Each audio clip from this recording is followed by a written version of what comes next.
Halo semuanya, selamat malam, selamat kembali lagi di podcast One Little Step. Kali ini teman-teman, kita ditemani sama teman podcast kita, yaitu Kak Putri. Please welcome Kak Putri. Halo semuanya, pendengar One Little Step ya. Halo, Put. Halo semuanya. Apa kabar nih? Kayaknya happy banget, girang banget ini. Jujur nervous. Menjadi tamu kesekian di One Little Step itu bikin nervous ya? Kebanggaan. Wow, berat banget bahasanya. Bikin nervous. Oke, teman-teman, sebelumnya ini saya perkenalkan. Jadi dia itu lumayan terkenal zaman kuliah ya Kak Putri ya. Jadi dia sempat jadi MC, sempat jadi anak organisasi juga yang hits.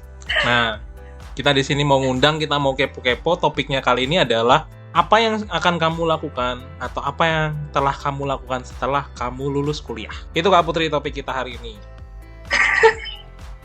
Berat ya, ini ceritanya malah jadi nostalgia, flashback. Masa-masa setelah lulus tuh masa-masa yang banyak capek karena ya namanya fresh graduate kan, pasti semua pengen langsung dapat kerja.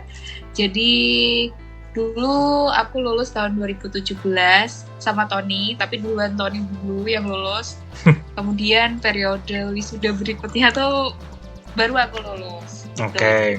Terus setelah Kak Putri lulus langsung kerjakah atau apa nge-explore diri sendiri dulu atau menikmati diri sendiri dan lain sebagainya? Kalau aku sih kemarin waktu setelah lulus tahun 2017 itu udah sempat mempersiapkan diri untuk melamar kerja. Jadi udah nyiapin CV, nyiapin sertifikasi yang dulu pernah didapat pas kuliah. Itu kan banyak sertifikasi. Terus ya belajar wawancara, belajar psikotes untuk persiapan masuk ke dunia kerja gitu. Terus ya itu kurang lebih 3 bulan. Jadi pas setelah lulusan itu nggak langsung ada panggilan, tapi ada jeda spare waktu 3 bulan tuh buat mempersiapkan itu semua, CV dan lain-lain, sambil mulai nyebarin CV ke perusahaan-perusahaan gitu.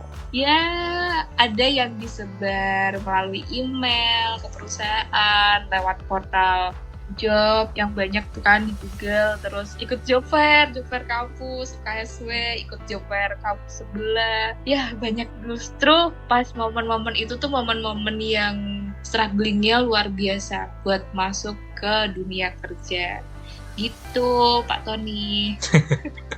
Oke, bentar. Aku tuh jadi penasaran deh mau ngulik. Maksudnya strugglingnya itu strugglingnya di mananya, Put?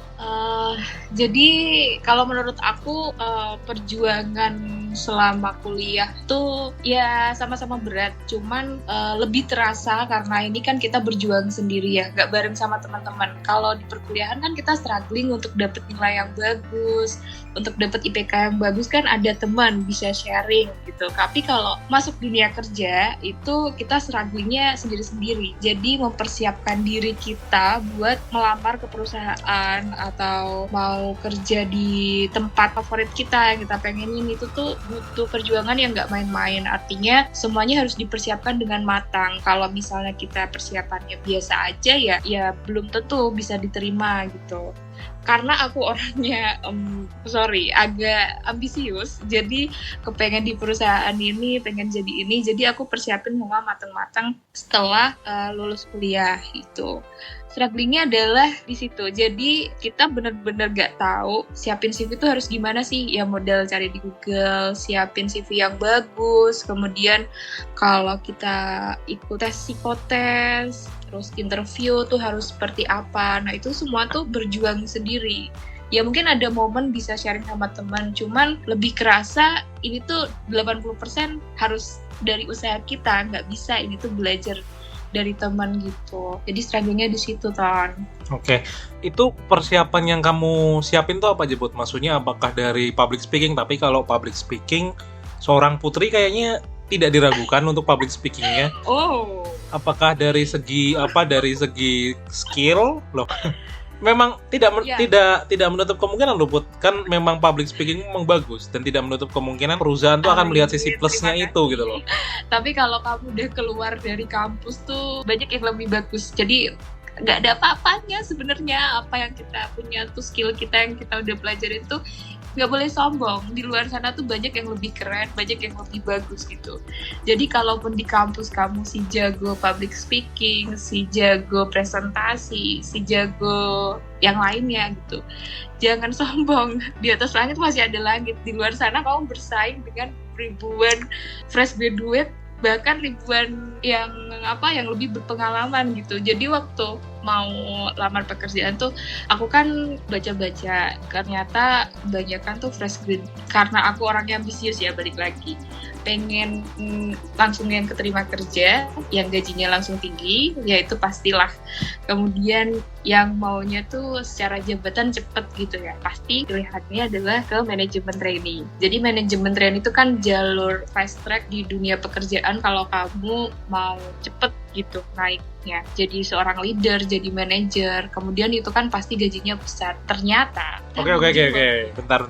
Sebelum sampai ke titik itu, aku mau tanya dulu nih. Yang skill-skill atau kemampuan-kemampuan yang kamu persiapin selama 3 bulan itu tuh apa aja? Mungkin di sini nanti bagi teman-teman yang ngedengerin nanti bisa mempersiapkan juga maybe yang udah mau selesai kuliahnya atau yang tiba-tiba ini sudah dapat SKL terus tinggal lamar-lamar pekerjaan gitu. Kira-kira yang 3 bulan itu yang kamu persiapin tuh apa? Oke, ada 2 pilihan. Yang pertama, kalau misalnya kamu mau mendaftar ke pekerjaan yang inline dengan jurusan kamu sekarang, yaitu kalau aku kan sistem informasi kita di FTI, di mana kita kan waktu di kampus tuh belajar tentang query, tentang pemrograman, tentang tata kelola TI, pokoknya hal-hal yang berkaitan dengan kuliah, ya kamu harus buka lagi materi kuliahmu dulu. Jadi paling enggak basic-basic query, kemudian basic-basic pemrograman, kalau yang suka pemrograman ya harus disiapkan gitu. Kenapa? Karena ketika tes nanti ada tahap di mana kamu akan dicoba skill kamu. Kalau kamu menjadi seorang web programmer, kamu bisa apa? Bisa nggak kamu mecahin case ini? Nah itu kan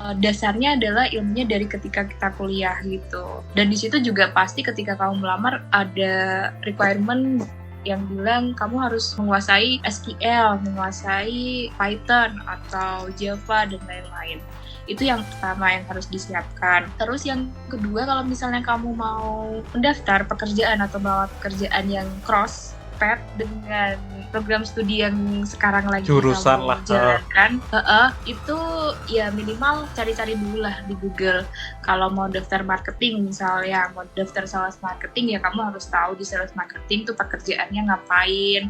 Terus ya pasti nggak bisa kita apply pekerjaan tuh tanpa tahu dulu job desk kita di situ ngapain. Minimal harus tahu dulu. Atau mungkin mau jadi admin kah, atau ya mungkin masih banyak pekerjaan yang di luar TI gitu ya. Nah itu harus dipersiapkan. Terus yang kita dapatkan ketika organisasi, atau mungkin teman-teman ada yang ikut komunitas. Jadi public speaking, cara kita berbicara, itu nanti kepakai ketika teman-teman interview masalah kepemimpinan. Jadi nanti kalau teman-teman ada yang ikut manajemen trainee, posisi manajemen trainee atau yang lain, itu kan ada tahap forum group discussion. Nah itu kan teman-teman diminta untuk menyelesaikan suatu masalah. Nah itu mengambil sebuah keputusan tuh mungkin bisa didapat ketika organisasi atau ketika kita ikut kepanitiaan. Pokoknya momen ketika teman-teman di kuliah tuh pernah menjadi seseorang yang mengambil keputusan, itu nanti kepake di dunia kerja. Terus public speaking udah. Terus yang terakhir itu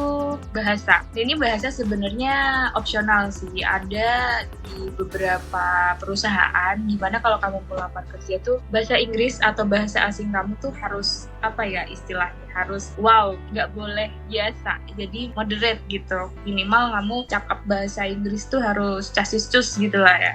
Nah kalau teman-teman masih belum bisa tuh di poin itu, ya harus coba les bahasa Inggris, atau ya cari-cari lah banyak referensi di Google yang teman-teman bisa dapatkan secara otodidak gitu. Oke. Itu sih kalau nggak salah, ya itu yang paling terpenting.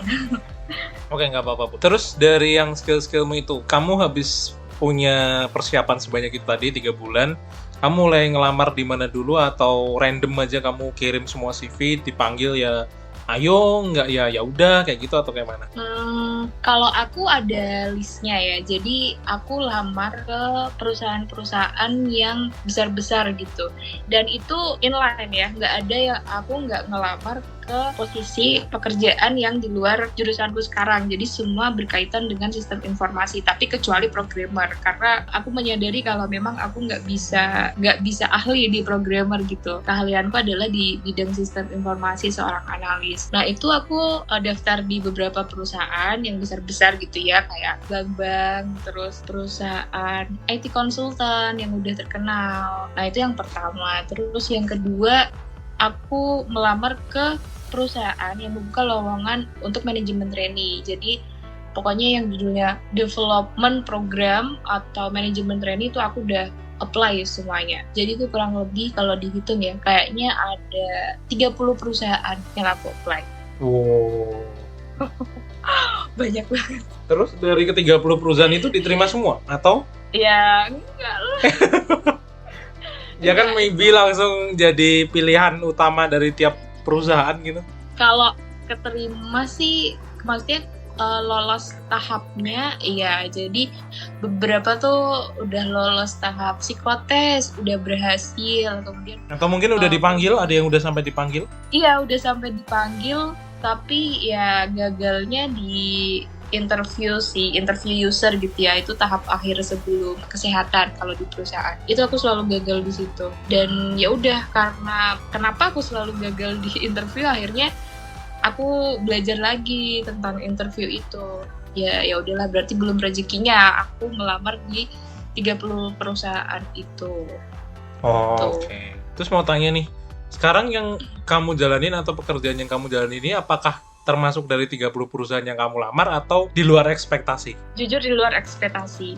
Dulu sempat merenung gitu ya sendiri, pengen banget kerja di sini, tapi kan aku tuh gak ahli gitu loh kan. Mereka juga sebenarnya open fresh graduate tuh welcome, cuman aku gak pede. Perusahaan besar nanti kalau gagal gimana, udah insecure, udah pesimis, takut gitu kan, karena perusahaan besar di Jakarta, di ibu kota. Terus aku lihat di track recordnya tuh bagus gitu ya, maksudnya masuk ke sana tuh susah tesnya. Itu dulu awal setelah lulus, itu cuman bayangan aja. Jadi itu perusahaan yang tempat aku bekerja sekarang itu di luar 30 perusahaan yang aku apply.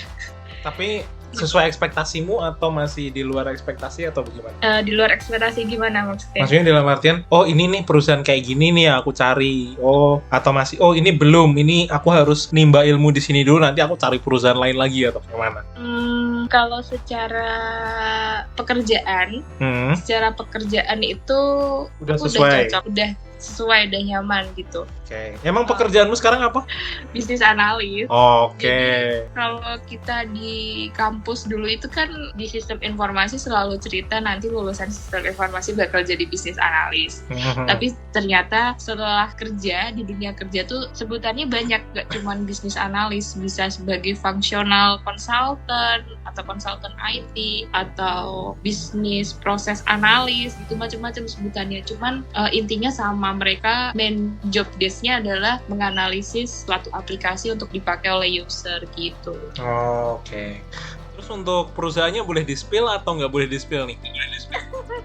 Boleh, nggak apa-apa di-spill. Oke, mungkin bisa disebutin aja. Iya. Jadi aku sekarang bekerja di salah satu anak perusahaan Astra, itu yang bergerak di bidang IT atau konsultan IT. Namanya Astra Grafia Information Technology atau biasa disebut AGIT, yang berlokasi di Jakarta gitu. Oh, loh. Berarti sekarang domisili di Jakarta, Put? Domisili di Jakarta, cuman karena WFH akhirnya pulang deh ke kampung halaman.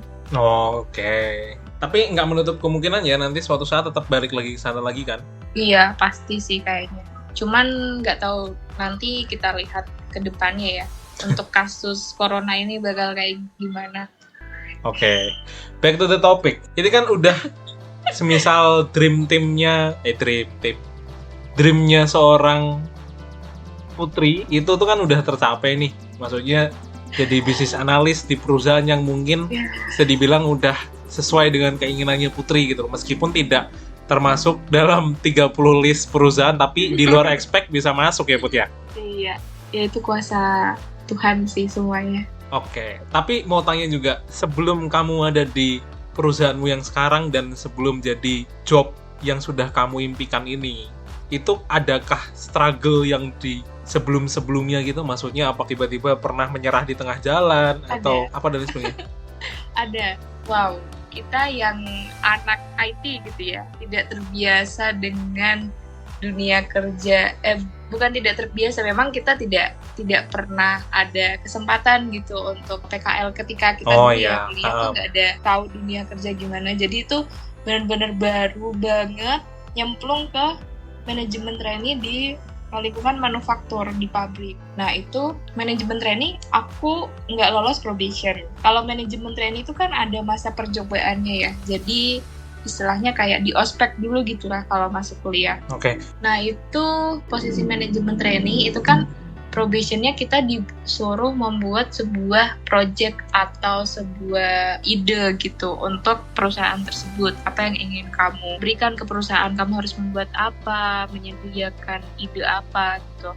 Nah itu kurang lebih selama 6 bulan ya masa probationnya, cuman aku gagal. Itu kan sebenarnya per bulan kita harus report. After 3 bulan tuh, bulan ke-4, ke-5, ke-6 itu kita harus report ke manajemen perusahaan. Cuman pas bulan ke-4 itu aku udah gagal gitu. Nah karena udah gagal, akhirnya di-cut dari perusahaan karena nggak masuk kriteria mereka. Jadi di sana itu konsepnya kamu gagal, nggak bisa menjadi seorang calon leader gitulah, itu langsung diturunin menjadi staff selama 1 bulan. Terus habis itu kalau misalnya performance kerjanya bagus, kemudian nyaman di tempat kerja, itu bisa lanjut kerja di situ walaupun sebagai staff. Cuman karena ada sebuah insiden ketika aku kerja di situ, akhirnya aku di-cut. Jadi bisa dihitung masa kerjaku di situ cuma 4 bulan gitu. Itu udah hitung kerja atau masih masuk percobaan? Itu masih masuk percobaan sih, masih masuk percobaan. Tapi udah ngerasain sebagian pekerjaannya kayak gimana gitu ya? Iya, itu udah, wah itu kerja di manufaktur bener-bener menguras tenaga dan pikiran. Kayaknya memorable banget. Karena itu kan baru lulus langsung kerja di situ kan, terus langsung manajemen trainee lagi, gak main-main, bukan yang kayak posisi biasa gitu, langsung berpikir keras masuk di situ tuh. Dan pesaingnya banyak nggak, Bud? Saingannya sih aku lupa ya, tapi waktu itu di tes terakhir itu 25 orang, yang keterima cuma 10. Jadi aku masuk ke dalam 10 itu. Ini for your information ya guys, maksudnya kenapa saya tanya pesaing itu karena biasanya kalau kayak gitu ada kayak tahapan seleksi ya. Iya. Sinetron di audisi dulu gitu. Betul. Oke, terus Setelah selesai di situ sempat kaget karena kok aku cuman bentar doang kerja di sini. Harapannya kan pengen bisa lama, cuman karena dari perusahaan situ akhirnya aku belajar, oh ternyata dunia kerja sekeras itu ya, nggak main-main. Oke, bentar. Sebelum dilanjut lagi aku mau tanya, itu perusahaan yang kamu lamar, manufaktur itu juga di luar ekspektasimu atau sebenarnya masih ada masuk list dalam harapanmu kamu bisa masuk situ? Kalau itu masuk dalam list. Oh, oke. 30 atau 31 ke atas? 30. Ya, di perusahaan tempat aku bekerja pertama itu masuk ke dalam 30. Memang aku pengen di situ karena udah tahu track record perusahaannya bagus gitu. Oh, oke. Lanjut, Put. Terus pas udah selesai, udah di-cut dari situ kan sempet kaget ya. Namanya kita baru fresh graduate, kok baru kerja sebentar doang. Hitungannya ini belum bisa dikatakan sebagai pengalaman kerja. Jadi istilahnya kayak magang gitu ya kan. Ya udah, mungkin aku mikirnya waktu itu ya udahlah ya, mungkin belum rezekinya di situ.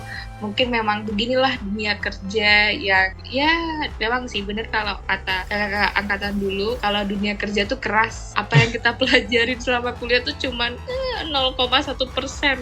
Sisanya ya kamu harus belajar sendiri nanti ketika kerja. Dan itu bener sih, kerasa banget waktu di tempat kerja itu tuh gak main-main strugglingnya karena harus beradaptasi beradaptasi dengan kondisi dunia kerja yang benar-benar baru buat kita. Terus karena masa kerjanya cuma 4 bulan, sempat kayak minder, aduh kok aku di-cut, kenapa, emang aku ada salah apa, segala macem, apa yang kurang ya, kenapa aku kayak secepat itu dikeluarin dari perusahaan. Ya itu ceritanya memang dikeluarin sih, bukan mengundurkan diri. Akhirnya karena Itu nggak dikasih ya, kesempatan lagi? nggak ada kesempatan. Oke. Aku nggak berani tanya-tanya dalam-dalam, takutnya nanti ada hal-hal sensitif, teman-teman, sorry. Nggak apa sih, memang bukan murni kesalahan, tapi ya ada lah. Lebih ke dalam permasalahan dalam dunia kerja yang real. Betul. Nah setelah itu ya udah aku nggak langsung apply, jadi aku coba merenung kenapa apa letak kesalahanku di perusahaan dulu, apa aku terlalu ambisius atau dan lain-lain. Pokoknya setiap aku melakukan kesalahan tuh aku pasti merenung dulu, jadi aku nggak langsung cek langsung udahlah apply lagi ke sini pasti diterima kok, enggak, karena aku harus belajar supaya kesalahan ini tuh nggak terulang di perusahaan yang berikutnya aku mau lamar gitu. Wait. Jadi itu tahun 2018. Itu galau momennya berapa lama, Put? Ada kali 2 bulan, Ton. Berarti dari habis 4 bulan itu, terus 2 bulan nge-break, kayak nenangin pikiran dulu dan lain sebagainya. Aku nggak mau bilang healing ya, karena kayak beda banget konteksnya. Lagi lebih ke introspeksi sih. Lebih ke break, sambil introspeksi diri 2 bulan doang. Terus habis itu langsung apply lagi atau? Ya, dalam momen 2 bulan itu aku udah sambil apply juga. Jadi aku sambil ini. Oh, berarti galaunya sambil nge-apply gitu? Iya, ya nggak mungkin dong masa aku galau terus tanpa melakukan action. Ya maksudnya adalah sambil apply, terus habis itu merenung lagi. Kebanyakan merenung. Terus? Gitu. 2 bulan ya, karena pada saat itu aku belum berani jauh-jauh kan, maksudnya belum berani melamar ke tempat kerja yang jauh gitu, jauh dari rumah, karena aku merasa belum ada pengalaman kan dari perusahaan yang dulu. Jadi aku coba yang deket-deket dulu, dan ini aku benar-benar fokusin melamar ke posisi yang inline sama jurusan gitu. Kalau yang sebelumnya kan memang di luar lah, beda. Di luar beda gitu. Alhamdulillah langsung diterima setelah 2 bulan itu. Di Salatiga juga. Oke, boleh spill nama perusahaan atau jangan? Aku kasih tahu ininya aja ya, lokasinya. Jadi deskripsi perusahaannya. Jadi perusahaan ini tuh perusahaan konsultan IT yang dia... Perusahaannya masih kayak baru atau udah lama juga atau gimana? Sebenarnya udah perusahaan lama, cuman karena di Salatiga tuh dia belum terlalu dikenal dulu waktu aku apply di situ. Dan itu pun aku dapat dari rekomendasi teman-teman dulu yang udah pernah magang di situ, dari Dita tuh. Halo Dita, kalau kamu dengerin ini. Itu aku tanya-tanya Dita. Terus akhirnya aku apply di situ, langsung interview, besoknya langsung diterima gitu. Oke. Berarti hitungannya sempat struggling, terus nyoba apply. Tapi itu termasuk perusahaan yang kamu apply dari listmu atau di luar? Di luar. Oh, bentar. Aku lupa tadi. Itu proses keterimanya terus dapat jobnya apa? Oh ya, proses keterimanya cukup mudah sih sebenarnya, nggak sesusah perusahaan besar ya. Kita cuma apply CV, terus setelah apply CV itu 1 hari kemudian langsung dipanggil buat interview, ditanyain jurusannya apa, dulu kuliah belajar apa, segala macam. Mungkin karena ownernya udah paham ya, lulusan UKSW itu udah banyak yang di situ, jadi langsung oh ya udah kamu diterima. Kebetulan posisi itu memang lagi butuh orang gitu. Ya udah langsung kerja 1 minggu kemudian. Oh, 1 minggu doang kerjanya? Enggak, maksudnya dari interview 1 minggu kemudian tuh langsung kerja gitu. Oke. Untuk jabatan atau posisinya apa, Put? Apa ya? Ya itu mungkin bisa dibilang bisnis analis ya. Cuman kalau atau konsultan? Iya, konsultan, functional consultant sih. Oke. Itu yang dibahas apa aja? Maksudnya pekerjaan itu tuh ada mungkin dari sisi perkuliahan tuh kayak dia itu mempelajari apa atau apa gitu? Kalau ada. Jadi ini kan kita udah ada aplikasi ya. Aplikasinya itu ERP, Enterprise Resource Planning. Itu kalau nggak salah ada mata kuliahnya ya, Pak. Iya, yang aku ajar itu juga sistem enterprise. Nah, itu sistem enterprise tuh ya kurang lebih sama kayak gitu. Jadi aku mempelajari sebuah sistem ERP yang sudah ada di situ, aku kuasai untuk penggunaannya, terus function-functionnya ini untuk apa. Kemudian itu di match-kan dengan proses bisnis yang ada di perusahaan. Kebetulan klien perusahaanku tuh pabrik juga, dan pabrik besar gitu, pabrik tekstil besar. Jadi aku harus match-kan antara aplikasi yang kita punya dengan proses bisnis perusahaan tekstil itu gitu. Dari modul sales-nya, dari modul purchasing-nya, dari modul finance-nya untuk ngeluarin jurnal bla bla bla segala macam. Itu kayaknya ada kok di mata kuliah ya Ton ya. Seruntut itu kan ya. Nah, tapi kalau yang di sistem enterprise yang kita ajar masih mungkin kulit-kulitnya atau dasar-dasarannya yang belum sampai dalam-dalam sih sebenarnya. Iya. Tapi itu kepake sih. Jadi mata kuliah sistem enterprise yaitu mungkin kalau agak berubah nama, pokoknya mata kuliah yang mengajarkan tentang sistem ERP. Nanti kalau teman-teman mau kerja di dunia konsultan IT yang belajar tentang ERP itu kepake banget. Jadi paling nggak kita tinggal belajar memahami lah. Kalau dulu kan di kampus beda aplikasi nih, tapi secara flow penggunaan sistem ERP kayak gimana itu kepake. Jadi tinggal ya kurang lebih 60% lah kita belajar lagi sendiri sesuai job desk-nya di pekerjaan itu, di perusahaan itu gitu. Oke, keren juga ya ternyata ya ada mata kuliah yang masih kepake. Iya, sebenarnya tuh ada. Cuman ya memang nggak 100% sama seperti di kuliah. Bener sih. Cuman kadang kan beberapa teman-teman mahasiswa kan mikir, ini kuliah kayak gini tuh kepake nggak? Ini nanti udah ribet-ribet melajarin ini kepake nggak? Dan lain-lain. Tapi ternyata ujung-ujungnya kan tetap kepake gitu loh.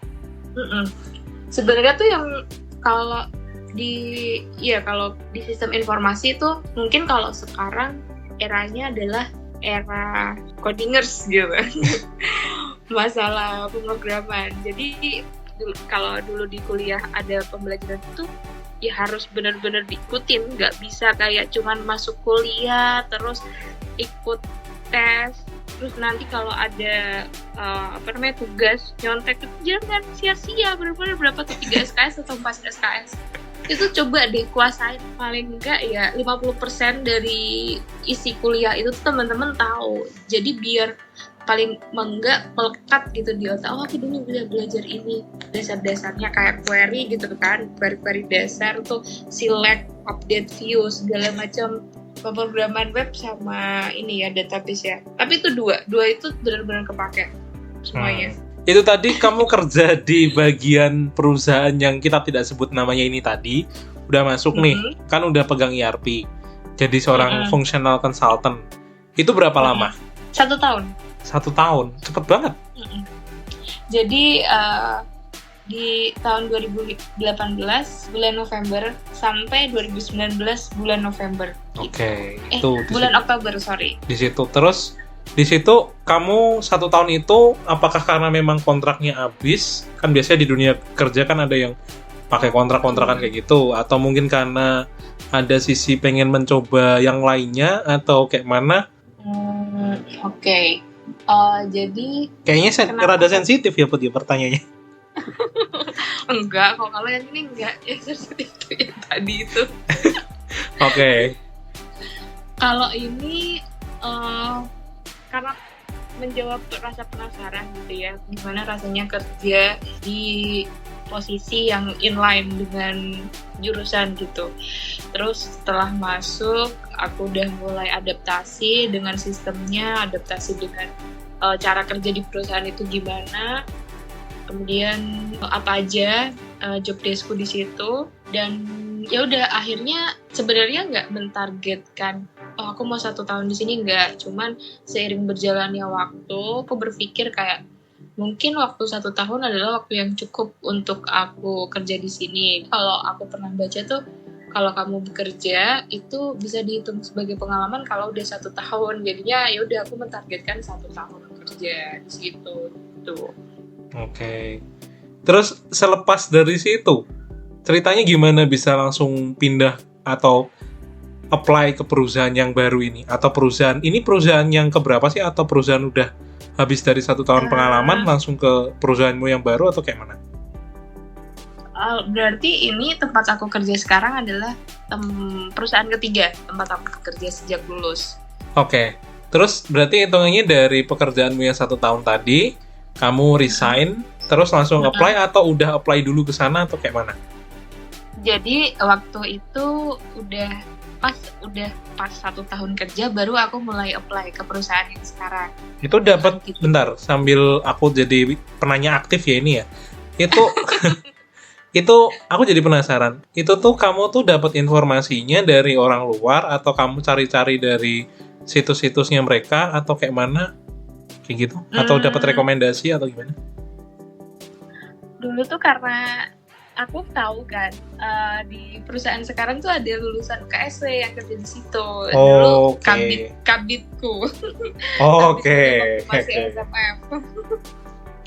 Terus? Jadi kabitku tuh udah kerja di situ duluan, terus aku tanya dia, terus kata dia kabit bidang 2 itu.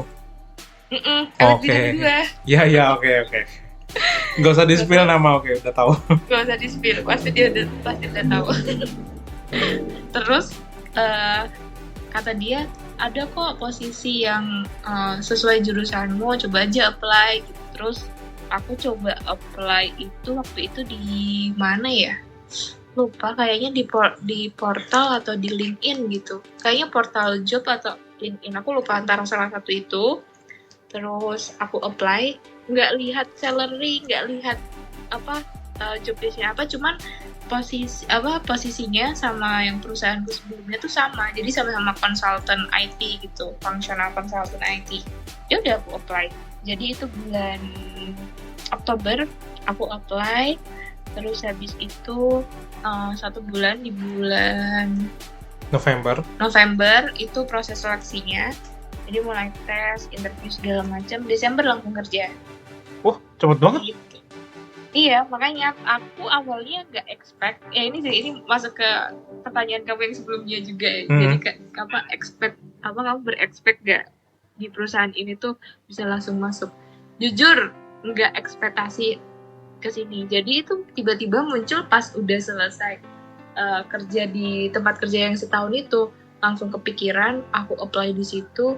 Dan udah mikir kayak kok keterima nggak ya, kayaknya susah ya tesnya ya, orang perusahaan besar gitu kan. Jadi aku berkaca dari pengalamanku dulu, kalau apply di perusahaan besar tuh biasanya tesnya agak ribet. Jadi mulai dari interviewnya, psikotesnya gitu tuh agak ribet. Dan ada ini kan, ada tes skill, jadi melatih skill menganalisa, terus buat diagram flow segala macam. Dan ternyata waktu aku apply nggak ada dong. Jadi langsung cuman di interview, kamu tahu nggak masalah ERP, tahu, udah belajar modul apa aja, belajar ini ditanyain itu segala macam. Dulu di perusahaan sebelumnya apa yang dipelajari ini. Oh ya udah kalau gitu bisa langsung minggu depannya dipanggil buat offering. Wah itu langsung, loh kok cepet banget, cuman gitu doang. Ya mungkin karena ini ya, karena udah ada pengalaman kerja ya. Aku nggak tahu kalau misalnya fresh graduate tuh tahap seleksinya sama atau enggak gitu. Tapi aku kaget loh, maksudnya dari yang kamu cerita tuh cepet banget prosesnya. Apply, terus seleksi, terus langsung diterima. Dan tapi biasanya kan ada jaraknya dulu.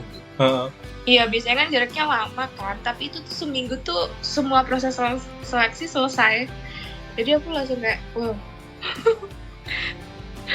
nggak nyangka langsung keterima di perusahaan yang sebenarnya memang ini tuh perusahaan yang masuk dalam doaku dulu waktu lulus kuliah tuh ya Allah, aku minta pengen kerja di perusahaan Astra gitu.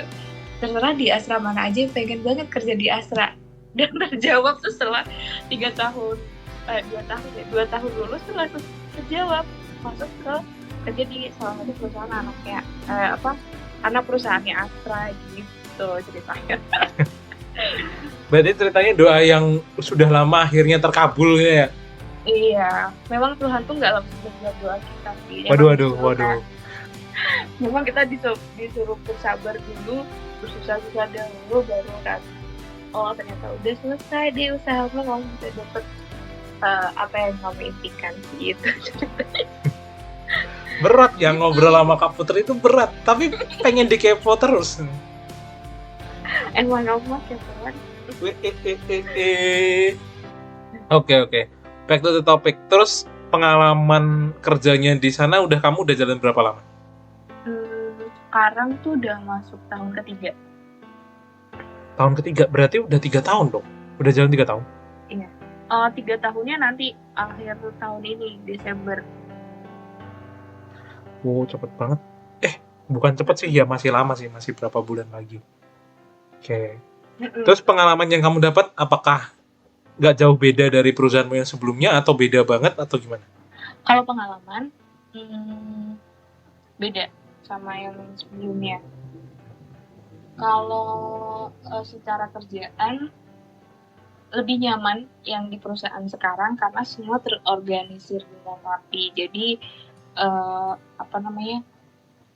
kita nggak kita dapat pekerjaan tuh nggak harus menguasai semuanya gitu ya. Maksudnya kalau jadi fungsional itu kan ada proses di mana kita harus ada user requirement dengan user gitu.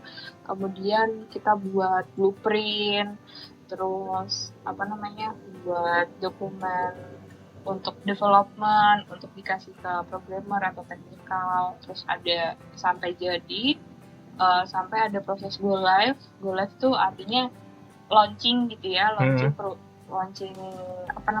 aplikasi atau sistemnya. Terus ada training.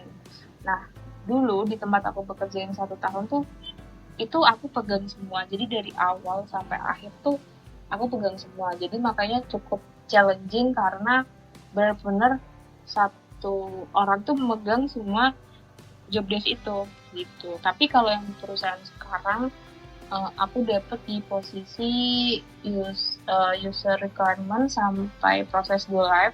Tapi ini khusus yang untuk request user. Jadi aplikasinya udah ada, tapi kan namanya aplikasi itu kan pasti akan ada akan ada proses update gitu sesuai dengan kebutuhan user. Nah, aku di situ. Jadi ketika user butuh ini kok kurang ini ya, harus ditambahin proses ini dong biar aku bisa menghasilkan sebuah cetakan ini. Nah, itu aku yang buat gitu. Lebih terorganisir sih, lebih enaknya di situ. Apakah ada sisi positif yang lain atau? Yang sisi positifnya di tempat kerja sekarang tuh enaknya adalah mereka selalu kasih opportunity untuk karyawannya. Jadi kita dikasih kesempatan untuk ambil sertifikasi, itu dibayarin perusahaan. Kemudian selalu ada, kalau di tempatku sekarang tuh ada acara ini, jadi setiap setahun sekali itu suka bikin acara kayak membuat suatu ide baru gitu.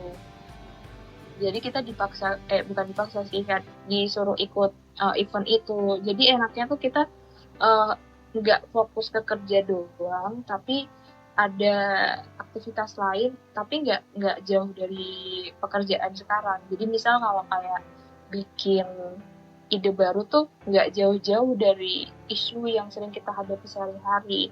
Nah, itu bisa dijadiin sebuah ide, kemudian dikerjakan, dan itu lomba loh. Jadi kita selalu lomba sama departemen lain. Kalau juara lumayan juga. Jadi selain nambah performance kerja kita dan itu ngaruh ke bonusan, itu juga jadi prestasi gitu buat kita di sana itu. Jadi kayak ada challenge yang menantang gitu ya. Betul. Terus mau tanya lagi, di yang tempatmu sekarang berapa banyak atau berapa persen dari perkuliahan yang kepake? Berapa persen ya? Kalau yang tadi kan Kalau sebelumnya kan benar-benar bisa hampir 60 lah, 60-50 udah kepake Mm-mm. ya di sana. Kalau yang terbaru ini, Kalau ini kan sama sebenarnya. Aku belajar tentang sistem ERP juga, cuman beda. Apa namanya? Sistem ERP punyanya Microsoft, cuman yang ini punya Microsoft yang versi terbaru. Kalau yang di perusahaan sebelumnya tuh pakai Microsoft Dynamics AX 2012, yang sekarang aku pakai Microsoft D365 Operation gitu. Uh, Sama sih kurang lebih tentang seputar dunia sistem enterprise ya. Cuman kayak kalau nggak salah tuh dulu kita ada mata kuliah apa ya tuh yang kita buat itu loh, buat PPB, proses apa? bisnis atau apa? Proses bisnis, bikin user requirement, blueprint gitu kayaknya kalau nggak salah dulu ada ya kuliahnya. Ada. Tapi kalau blueprint itu yang sekarang sih Renstra gitu, rencana strategis atau apa? Aduh aku lupa lagi cuman kalau tapi seingatku sih kayak yang sekarang tuh ya di perusahaan kita sering buat flow kan proses bisnis Ya itu itu masuk kayaknya berarti dari mata PPB. kuliah PBB pengembangan proses bisnis terus uh, apa lagi ya bikin user requirement kemudian bikin Pakai kayak ya UML juga nggak, Put? Maksudnya kayak DFD, UML kayak gitu-gitu? iya itu ada itu ketika bikin blueprint itu kan harus ada flow-nya kan flow jalannya sistemnya itu. Nah itu bikin itu dari Visio itu bikin di FD apa sih dulu istilahnya lupa lagi DFD, ERD. itu ada kepake.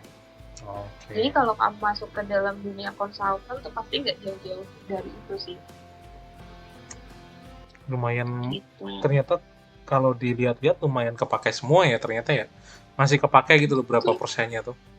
Oke. Kepake kok.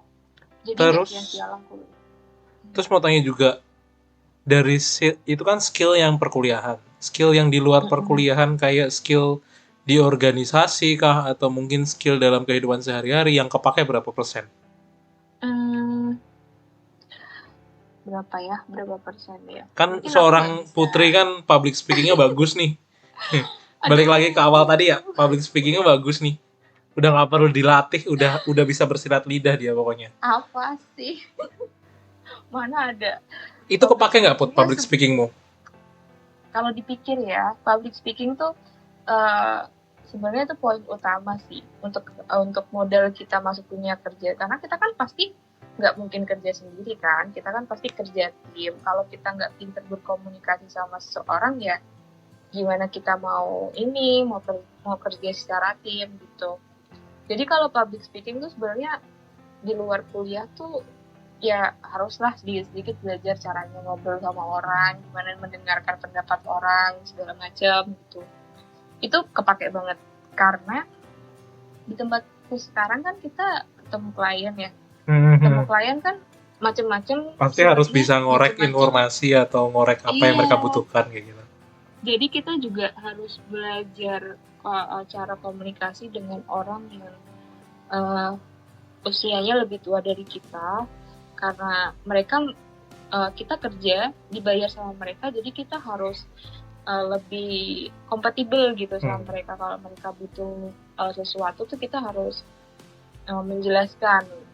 Nah itu pentingnya komunikasi sih di situ sih, karena kalau kita nggak bisa, karena aku juga konsultan ya, sebagai konsultan kan kita harus memberikan solusi yang yang pas gitu buat user. Nggak bisa kita melihat solusi dari sistem, ya udah sistemnya cuma bisa seperti ini Pak, nggak bisa kayak gitu. Kita harus menyesuaikan dengan kebutuhan klien atau user kita juga. Kalau misalnya katakanlah ya ini sebuah case, kalau di perusahaan itu usernya minta A gitu, ternyata di sistem kita nggak bisa, ya gimana caranya supaya kita bisa menjawab kebutuhannya mereka, apa yang harus kita lakukan. Itu kan melatih komunikasi ya, melatih cara berpikir kita tuh supaya berpikir dari banyak sudut pandang gitu, tidak hanya dari sudut pandang kita sendiri, dari sistem yang kita bikin gitu. Terus skill apa lagi ya? Leadership kepake. Kalaupun kamu bukan seorang leader, sebenarnya kamu juga sifat leadershipmu itu tuh bisa kepake untuk dirimu sendiri gitu. Jadi kamu memimpin dirimu sendiri, kamu mentargetkan. Katakanlah di dunia kerja kan pasti ada deadline ya, ada timeline kerja gitu. Kamu dikasih kerja kayak gini, kamu bisa selesaikan kapan? Itu tanggung jawab kepemimpinanmu kepada dirimu sendiri. Kamu bisa tanggung jawab berapa lama nih kalau pekerjaan ini bisa kamu selesaikan berapa lama. Ya kalau nggak bisa, apa bentuk tanggung jawabmu kalau kamu nggak bisa selesaikan ini dalam waktu tertentu. Nggak boleh lelah berjuang. Kalau memang kamu mau kerja di perusahaan, ya kejar gitu. Kalau kamu punya impian untuk kerja di perusahaan ini, jangan nyerah gitu, Pak. Coba aja apply terus sampai diterima. Dan itu pasti nggak akan sia-sia kok, pasti akan keterima kalau kamu memang udah bersungguh-sungguh untuk kerja di suatu tempat. Itu pasti akan ada hasilnya gitu. Terus apalagi ya, jangan lupa berdoa. Iya sih, itu karena kebetulan aku punya mimpi kan. Jadi karena aku punya mimpi dan belum terwujud, aku selalu doa terus sampai mimpi itu terwujud gitu. Itu kalau teman-teman punya cita-cita ya. Terus kalau misalnya kerja kan pasti ada deadline ya, ada timeline kerja gitu. Kamu dikasih kerja kayak gini, kamu bisa selesaikan kapan? Itu tanggung jawab kepemimpinanmu kepada dirimu sendiri. Kamu bisa tanggung jawab berapa lama nih kalau pekerjaan ini bisa kamu selesaikan berapa lama. Ya kalau nggak bisa, apa bentuk tanggung jawabmu kalau kamu nggak bisa selesaikan ini dalam waktu tertentu. Jadi jangan berpikir kalau leadership itu ya pasti memimpin sebuah tim atau memimpin sebuah kelompok, nggak seperti itu. Berarti nggak selamanya seperti itu, diri sendiri aja udah bisa gitu ya? Betul. Berat ternyata ya teman-teman ya. Berat. Makin malam makin berat bahasanya ini nanti. Oke. Kayaknya udah lumayan banyak informasi yang udah teman-teman kita peroleh. Udah jalan hampir 1 jaman lebih kita ngobrol. Oke. Maybe next time teman-teman kita akan undang lagi Kak Putri maybe untuk ke pembicaraan-pembicaraan yang lebih dalam lagi. Karena kayaknya Kak Putri semakin malam semakin diajak ngobrol dia akan makin dalam. Tapi nanti kalau kita makin dalam itu nanti jadi bisa sampai pagi. Iya, bisa sampai pagi teman-teman. Nanti malah kita jadinya ini 24 jam kayak toko-toko sebelah sana. Buka 24 jam nanti. Beda cerita ini nanti. Oke. Overall gini Put, dari cerita atau dari pembelajaranmu untuk menutup ini semua, apa yang bisa kamu simpulkan dari semuanya? Sebenarnya kan tadi kita membahas tentang ini ya, proses setelah lulus sampai kerja sekarang. Ya masing-masing beda sih. Ada yang lulus kuliah langsung dapat kerja, ada yang masih harus apply dulu dan harus nunggu sampai setahun. Beda-beda sih semua, kita nggak bisa sama ratakan. Semua balik ke fokus masing-masing gitu ya. Ada juga yang lanjut S2 kayak Tony tuh, itu kan semua pilihan ya, pilihan karir atau pilihan hidup gitu ya. Sebenarnya balik lagi ke ini sih, kita nggak boleh membandingkan pekerjaan kita sekarang dengan teman-teman lain. Ya udah teman-teman fokus aja, apalagi untuk yang baru lulus kan, fokus aja sama pekerjaan kamu sekarang apa. Cari pengalaman sebanyak-banyaknya. Nggak perlu nggak perlu masalah overtime, masalah budaya kerja yang ini.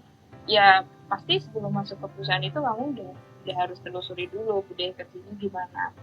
Pasti nanti akan ada hasilnya kok. Toh kalau misalnya kita kerja mati-matian, itu pasti nantinya bukan kamu yang cari pekerjaan, tapi pekerjaan yang cari kamu. Itu kata seniorku di tempat kerjaku sekarang gitu.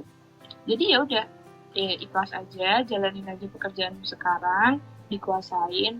Kalau misal ada opportunity atau challenge dari tempat kerja, ya ambil aja lah, terima aja, nggak usah mikirin hasilnya, jalan aja prosesnya, susah payahnya, jatuh bangunnya, semuanya tuh pasti akan ada hasilnya. Bener sih, memang kata senior aku, nanti gaji itu akan mengikuti gitu. Kalau teman-teman kerjanya bagus, pasti gajinya tinggi. Nggak mungkin orang yang kerjanya biasa aja gajinya besar. Mungkin ada ya, tapi aku nggak pernah mau berpikir di situ sih. Aku orang yang percaya kalau kerja aku bagus, ya aku memang pantas dibayar segitu. Wow. Dan aku selalu percaya kalau aku kuasain bidang yang sekarang aku kerjakan, pasti nanti kerja yang datang ke aku, bukan aku yang datang mencari pekerjaan gitu. Wow, malam ini kayaknya kata-kata emasnya keluar semua nih. Wah, gila. Keluar semua ya. Langsung nanti yang denger podcast ini langsung termotivasi, sorry. Sampai belibet cuman gara-gara ya. kaget mendengarkan omongannya yang tinggi sekali. Aduh. Oke. Semoga ada manfaatnya ya. Wah, pastilah dari tadi cerita perjuangan kayak gitu. Dan teman-teman juga perlu sadar dunia kerja itu memang benar seperti yang Kak Putri bilang, tidak seperti yang seindah di FTV atau di drama-drama yang kalian tabrakan terus dapat tawaran kerja atau nanti kalian apa dan lain sebagainya kayak gitu. Itu tidak, teman-teman. Kalian pasti melihat dunia kerja itu pasti jatuh bangun, nggak sembarangan gitu. Oke. Gitu aja Kak Putri untuk topik malam hari ini. Maybe nanti kita bisa podcastan lagi di lain kesempatan dengan tema yang mungkin lebih dalam atau mungkin berbeda. Kayak gitu. Sebelumnya terima kasih atas waktunya ya Put, karena jujur ini kayaknya sama-sama, lumayan menguras waktunya Mbak Putri. Aduh. Ya, ini Oke. suatu kehormatan sih. Tony selalu ngundang aku di semua apapun yang dia jalankan, dari dia jadi dosen, kemudian sekarang bikin podcast. Keren loh, ini sebuah insight baru. Tenang, nanti positifnya Kak Putri yang terakhir ini akan saya cut kok, jadi nggak kedengeran. Oke, gitu ya tontonnya. Jujur dari malam hari ini, semoga kalian bisa mendengarkan dari ceritanya ini dapat hal-hal yang positif, dan teman-teman yang ngerasa kayak masih belum berani untuk berkembang atau masih ragu untuk mencoba dan lain sebagainya. Lihat nih Kak Putri, perjuangan seperti itu banyak banget. Ini bukan nge-jokes ya Put ya, tapi lebih kayak kagum aja sama perjuangannya yang benar-benar kayak gitu. Nyoba daftar semuanya tapi sampai akhirnya kerja di luar ekspektasi dan sesuai. Tapi malah sesuai dan bagus ya. Alhamdulillah. Oke, gitu aja teman-teman ya. Terima kasih untuk malam ini dari teman podcast kita Kak Putri. Thank you untuk waktunya. Terima kasih semuanya. Thank you Put ya. Gitu aja teman-teman ya. Sama-sama. See you. Selamat melanjutkan aktivitas malam kalian. Thank you teman-teman. Thank you. See you.